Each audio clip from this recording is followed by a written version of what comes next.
I can.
Mic check 1, 2, 3, 4, 5, 6, 7, 8, 9, 10. Mic check for anyone who needs it. 1, 2, 3, 4, 5, 6, 7, 8, 9, 10. NTSB press conference 2:45 p.m. 1, 2, 3, 4, 5, 6, 7, 8, 9, 10. You good there, Paul? All right. Everybody good? 1, 2. Good. Good.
Yeah, the main shop.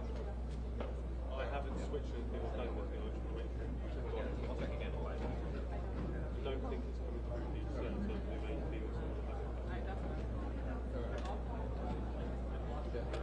And you can see the NTSB at the end, the National Transport Safety Guard.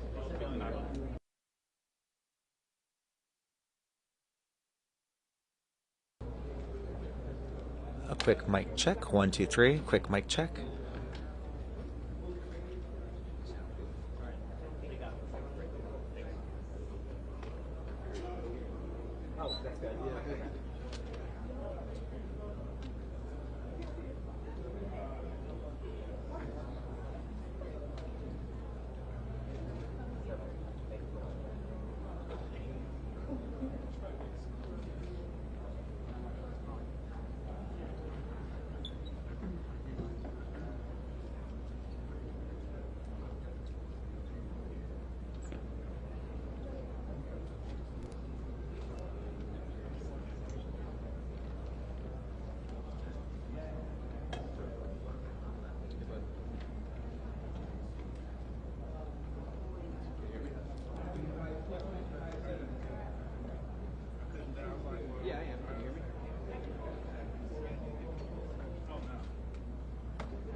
I'd rather not F up. Trust me, I'm loud enough.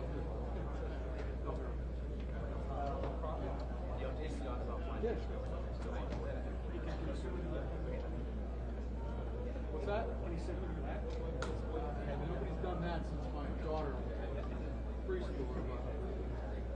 Sure, man. I just got to pop up my stand. No, you're fine. You're fine. You're fine.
Mic check. Mic check. 1 2 1 2.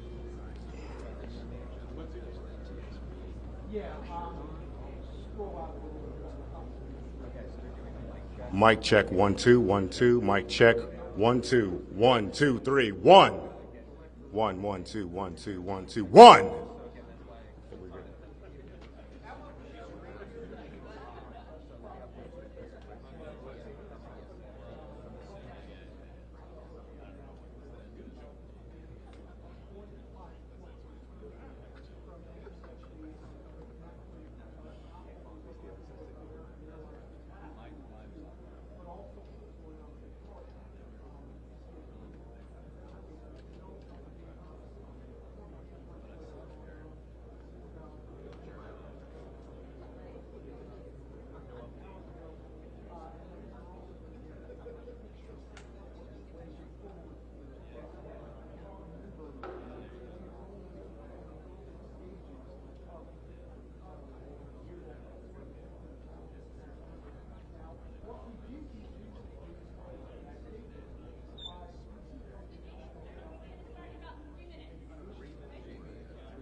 Thank you for joining us. My name is Jennifer Homendy, and I'm the chairwoman of the National Transportation Safety Board. The National Transportation Safety Board is an independent federal agency that's charged by Congress with investigating every civil aviation and serious accident and serious incident in the United States and significant events in other modes of transportation. I want to start by expressing our deepest condolences, our sympathies on behalf of the entire board for those who lost loved ones in this terrible tragedy. Our thoughts, our prayers are with you. Entire communities were affected, and we are thinking of you. With me today is Bryce Banning. Bryce is a senior aircraft accident investigator with the National Transportation Safety Board. He's also going to serve as our investigator in charge of this investigation. Also with me today is the entire board. We have Todd Inman, member Todd Inman. Todd is going to serve as the board member on scene, the spokesperson for this investigation. All of the board members will be here.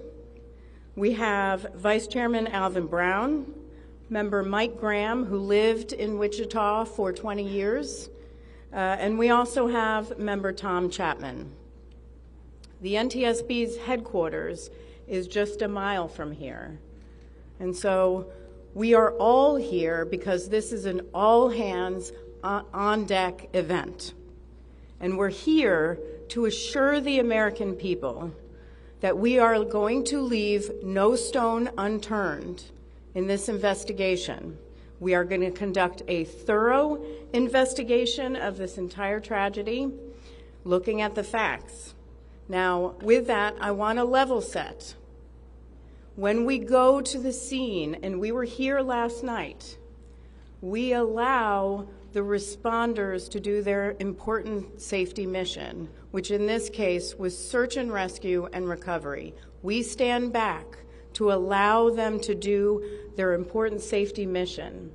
And so this, for us, is our first full day on scene with our entire crew coming together. We have about nearly 50 people on scene, and in addition to our resources back at headquarters in our labs and throughout the agency.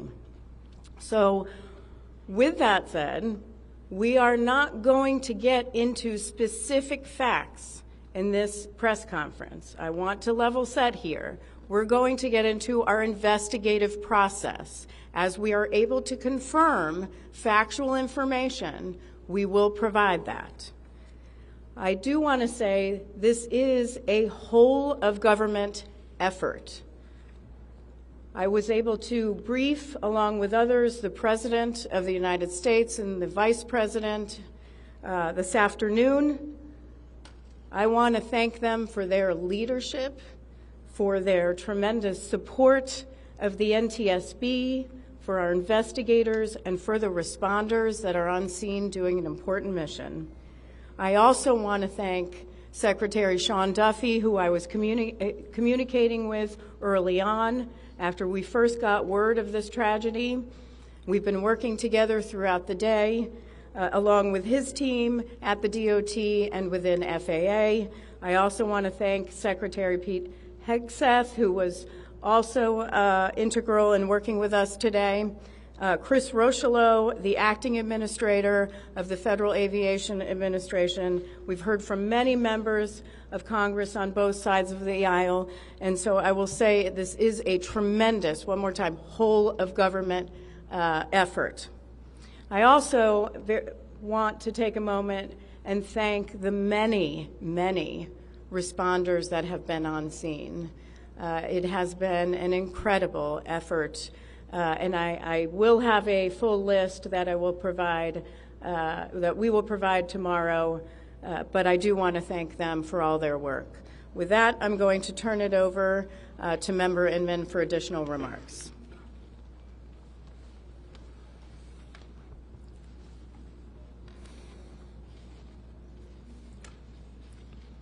So today is our first full day on scene.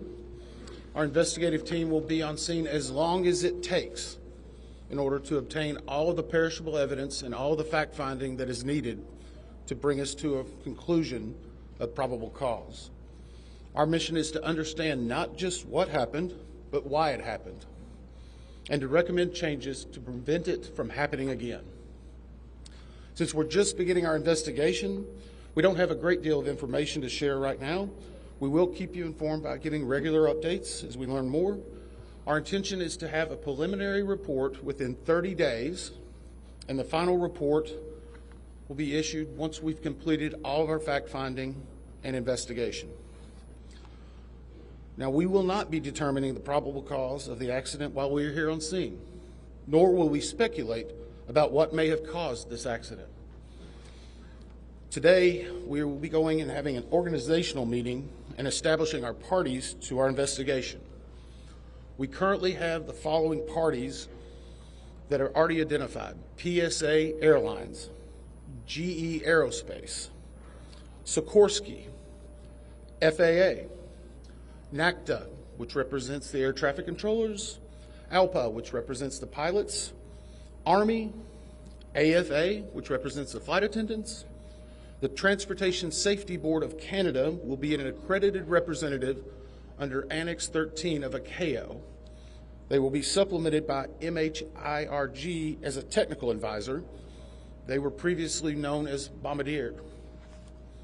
The NTSB offers this party status to those companies, government agencies, and associations that have employees, activities, or equipment involved in the accident. We offer that because they will provide technical expertise and relevant information supporting the development of the best possible factual record. Once they join this investigation, they are not permitted to release documents or talk publicly about the investigation without the consent of the NTSB. So I want to stress this. It is only the NTSB that will provide information related to this investigation, with one exception. Regarding the fatalities that occurred, that notification will be handled by the DC medical examiner.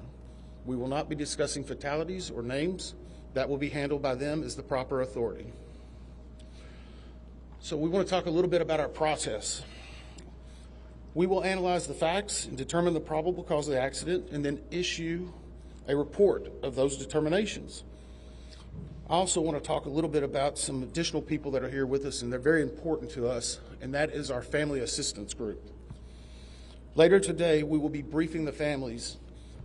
We normally try to do this before a media event, but in this case, they're still arriving.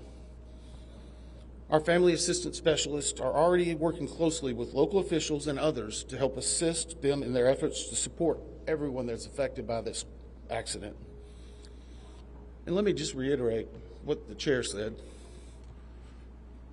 A loss of life in an aviation accident is very unusual in the United States, and our heartfelt sorrow goes out to everyone that's affected. It affects us, it affects everyone around us. There are a lot of people hurting today. We will help find out what happened. We will do it factually, and we will do it accurately. As part of this, we are going to be standing up some specific working groups. Those working groups will be operations.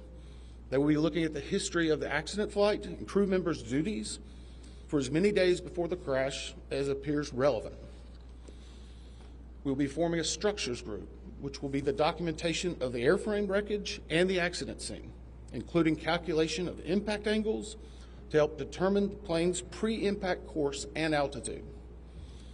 We'll have a power plants group.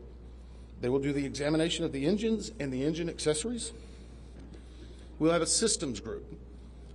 They will study the components of the plane's hydraulic, electrical, pneumatic, and associated systems, together with the instruments and elements of the flight control system. We'll have an air traffic control group.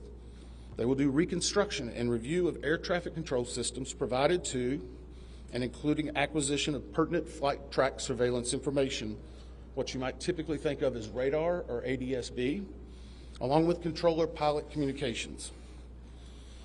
We will also have a survival factors group. They will be doing the documentation of impact, forces and injuries, community emergency planning, and all crash and fire rescue efforts. Also, due to the unique nature of this crash, we will be having a helicopter group as well. Lastly, we will have a human performance group, and this will not be its own group. It will actually be a part of the operations, air traffic control, and helicopter groups. They will study the crew performance and all before the accident factors that might be involved in human error, including fatigue, medication, medical histories, training, workload, equipment design, and work environment. Now we're going to take a few questions, but I will again stress we don't have a lot of information now. We will continue to gather that. We will try to release it as we can, but we will only talk about the facts of the case that we know right now. I'm going to ask, we'll call on a few people. I'm going to ask that you state your name and affiliation. James Matthews from Sky News. So we've heard from President Trump today talking about DEI hiring policies within the FAA and associating that with the cause of this accident. What do you say to that? Well, unfortunately, I didn't hear the remarks. I was briefing House and Senate members, but I believe, Chair, would you like to take that? As part of any investigation, we look at the human, the machine, and the environment. So we will look at all the humans that were involved in this accident. Again, we will look at the aircraft, we will look at the helicopter, we will look at the environment in which they were operating in. That is standard in any part of our investigation. I'll turn it back. Chair, can I ask you, has the flight data recorder been recovered yet? And what is the difficulty in a water disaster like this, which presents a very difficult environment for your investigators and the people out of the water? Well, the question was on the flight data recorders. And we have not recovered the flight data recorders yet. We know they're there. They are underwater. This is not unusual for the NTSB. We have many times recovered flight data recorders in water. We have our lab right here that is about a mile from the NTSB, so it's not unusual. And once we get those, we'll be able to get those read and information from them to be able to provide further information to you. I'm going to turn it back over to Member Inman. Sir. Henry with CBS News. Earlier today, Defense Secretary Pete Hegseth said a mistake was made last night. Based off of you all's initial investigations and preliminary findings, have you all been able to tell whether this was human error or mechanical failure? The question was, has there been human error or mechanical failure? We don't know what we know just yet. We do not know enough facts to be able to rule in or out human factor, mechanical factors. That is part of the NTSB investigative process and where all of these groups will come together. It's one of the reasons why the NTSB is known as the gold standard. We will take the time that's necessary, but I'd also like to reiterate, if we find something that is a significant issue that warrants immediate action, we will not hesitate to make those recommendations and make them public. We have a good track record on that, and we want to continue doing so. Sir. Hello, Sir. Tom Costello with NBC News. Does it hurt your investigative process, maybe for the chairman, does it hurt your investigative process to have the president already suggesting possible causes here as you try to keep an open mind and begin this investigation? Thank you, Chair. Tom, with all due respect, I think the press also likes to state what probable cause is before we get to the probable cause. So what I'm going to say is you need to give us time. You need to give NTSB, it's not that we don't have information. We do have information. We have data. We have substantial amounts of information. We need to verify information. We need to take our time to make sure it is accurate. That's best for you. That's important for the families. It's important for legislators who are seeking answers to try to figure out what they're going to do about this. And so it will take time. We do have a lot of information, but we need some time to verify that. Yeah, member Chase Williams with Fox Business. I'm wondering about the conditions in the tower last night. Were there any performance issues in the past with any of these controllers? Anything of that? The question is about controllers. As I said, we're just now forming the groups. The controllers do have union representation, which they are entitled to. They'll be working with our party system and our party groups. They'll be conducting interviews. Those interviews will need to be analyzed, transcribed, and other team members will need to look over it. It'll be a long process, but we will go through the entire history. Michelle Belgray, The Independent. My question is for the chairwoman. Can you tell us more about what the president and the vice president's responses were when you briefed them this afternoon?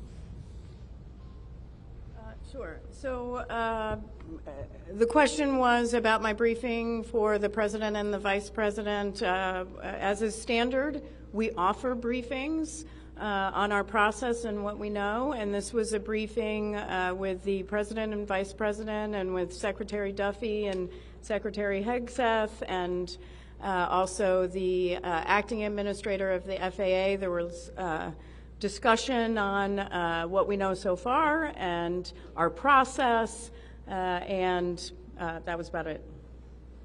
Ma'am, Chairwoman, Stephanie Ramos with ABC News.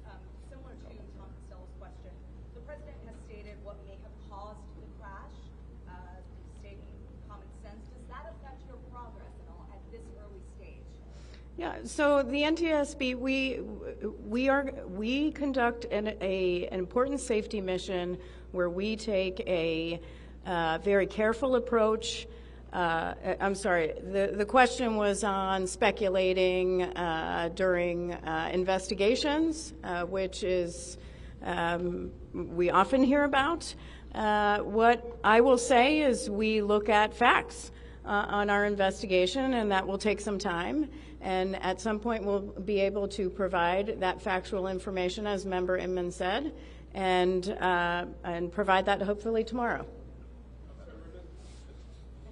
Hang on a second. Dave. Jefferson from Reuters. Have you been able to retrieve the black boxes from the helicopter? Has the military decided whether they're going to read those to the NTSB? And what about the ATC tapes? So the question was about black boxes, which are referred to as black boxes, which are typically orange. We have not recovered any of the boxes involved yet. We feel comfortable and confident that we will be able to. Right now, recovery of life is probably the most important in those that were involved. I mean, there are still ongoing recovery efforts involving the fatalities involved, along with some debris is coming out as well. We will make sure that that perishable evidence is maintained. We have a great process for that. We will probably have more than one black box, so to speak. It's our understanding that the Sikorsky helicopter is equipped with some form of recording devices, and those will be read either by the DoD or by us. We have a good starting relationship with them, and we've already made agreements in order to be able to do that. So I feel comfortable in what we're going to be doing. The other question was about air traffic control. We received a very large package of information from the FAA at about 3 a.m., I believe, this morning. That is still being reviewed and analyzed. I would say there's a lot more information that usually comes in that than what you may find online and people might speculate about. And that is part of that overall process where we take the time to get the information correct and to make sure all the parties are engaged and involved and can fact check that information. One. From CNN. Can you tell me if the NTSB has reviewed this FAA internal report that has been cited by the New York Times indicating that the controller that was on duty at the time of the crash was doing a job that's usually done by two people? We have not reviewed any specific reports about the controllers at this time, at least from the leadership team. Our investigators are continuing to pull all that information, their personnel records, their files, where they were at, whether they were fatigued. All that information will be part of that investigative process. But right now, we can't speculate on anything that may have been reported in the media until we get the opportunity to validate and understand how it impacts the investigation. We're going to take just a few more questions. Sir? Yes, Orange Times, Zebra Magazine. What's the process and logistics like of bringing the families in? Are they coming into the airport? And how are you going to sort of treat the sensitivity of bringing them to the place where this tragedy happened? So the question is about the families. And many of those families are still en route. Some are still being notified from both the military and from the commercial crash. There is a family assistance facility that's being stood up by American and PSA Airlines in Bethesda, Maryland. They've already been working on that, standing it up. Our team from our disaster assistance team has also been coordinating with them. We plan on briefing them. It is customary that at some point, if the families wish to go to part of the accident site, that we would arrange such a thing, but it will only be when we know that it's safe, we have the correct perishable evidence, and we can do it in the proper modesty that should be for those family members. It will be a little bit of a process, but it will take some time. Sir, to follow up on the air traffic control system. No. Sir, or are you? I know that Marielle Cardone with DC News now. We heard from some witnesses that they saw people were able to come down the slides of the plane. Has there been any indication that people made it off the plane into the water? Well, again, we will not speak to the fatalities. The D.C. medical examiner will, but I think the D.C. fire chief this morning very succinctly said correctly that we believe there are no survivors. But were they off the plane? Like, did they even get out of the plane? Last question. So, hang on one second.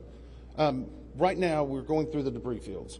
Nothing we've seen would indicate that maybe slides or chutes were deployed. It was a very quick, rapid impact, but we've seen nothing in that regard so far from the evidence we had, but we still need to verify all of that information. One more question? For example, they've got right here. Sure. Are you going to be looking at the family member's cell phone? Go ahead. Jeff Cook, ABC News. What do you know about the altitude of the helicopter at the moment of impact? And can you talk about the procedure for such helicopters in that area? The question was about the helicopter procedures. And in D.C., it's kind of a unique environment. We've been getting briefed more and more by the FAA. I'm not an air traffic control specialist, but they're actually helicopter zones, if you will, or tracks. And this one was transiting, I believe, from track 1 to 4 as part of their normal procedure. If you live in D.C., you see a lot of helicopters going down into this area.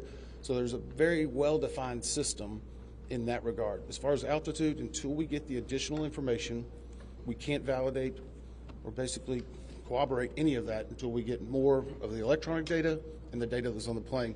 I do want to clarify one question that also came about cell phones. You know, in today's age and time, a lot of electronics and other devices do contain a lot of different information. We've found on a number of our accidents that we actually are notified through a smartphone that may sense that.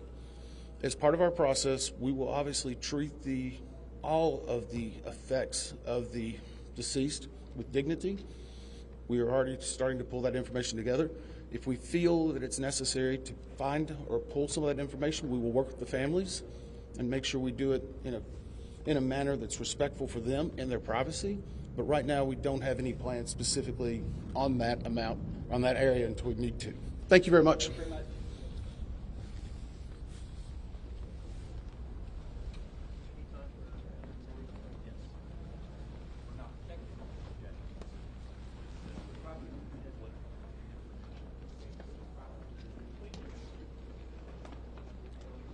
For further updates on media briefings and other developments, please follow on X or Twitter at NTSB_newsroom. That's where press briefings will be announced. If it's not announced on NTSB Newsroom, that means we are not having one. Oftentimes there are other press conferences during the day, but only NTSB press conferences will be announced on at NTSB_newsroom. As far as we know, this will be the location for the briefings tomorrow, at least. Anything else today? Nothing today that we know of. If we do have information, we will either tweet it out on Newsroom as we speak, or we'll include it in tomorrow's briefing. Can you spell his name? Sure. It's NTSB board member Todd Inman. TODD, IN as in Nancy, M as in Mary, AN. And it's NTSB Board Chairman Jennifer, regular spelling, Homendy, HOM as in Mary, EN as in Nancy, DY.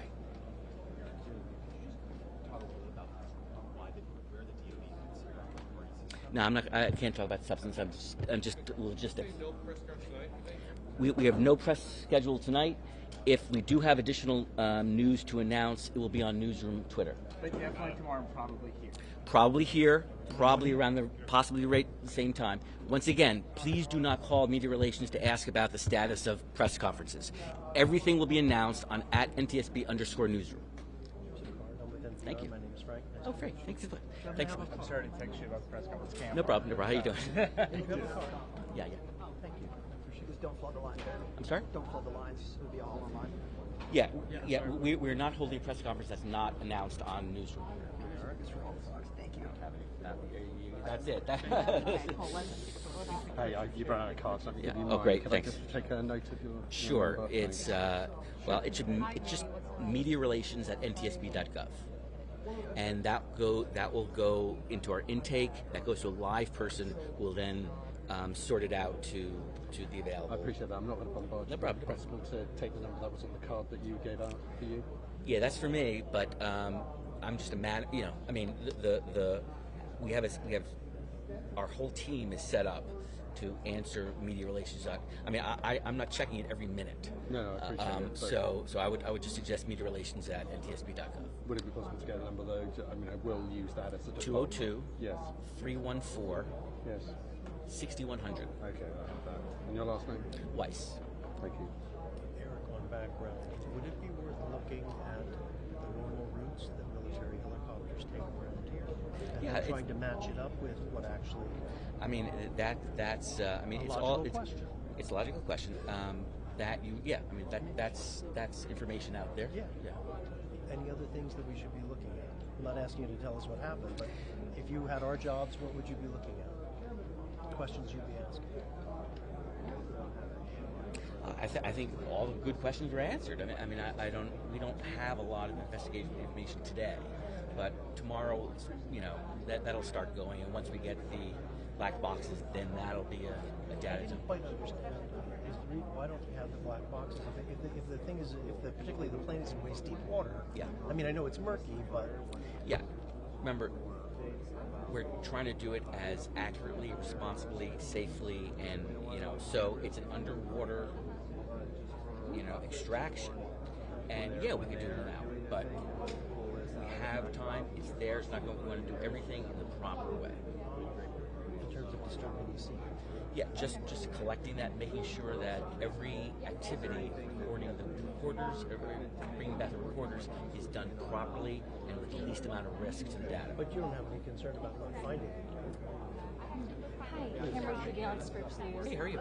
Could you provide me information on background about that New York Times report about the staffing issues now? All right. No, that's, I think, remember, Emin talked about that right now. While we're on scene, we're trying to get perishable evidence, right? The wreckage, the black boxes, things that will, physical measurements, where things are, things that could disappear with the passage of time. That's called perishable evidence. That's our first priority. We know where the recorders are. We know where records are. We know where reports are, and all paper. But we're trying to. Our first job here on scene is just to collect perishable evidence, the evidence that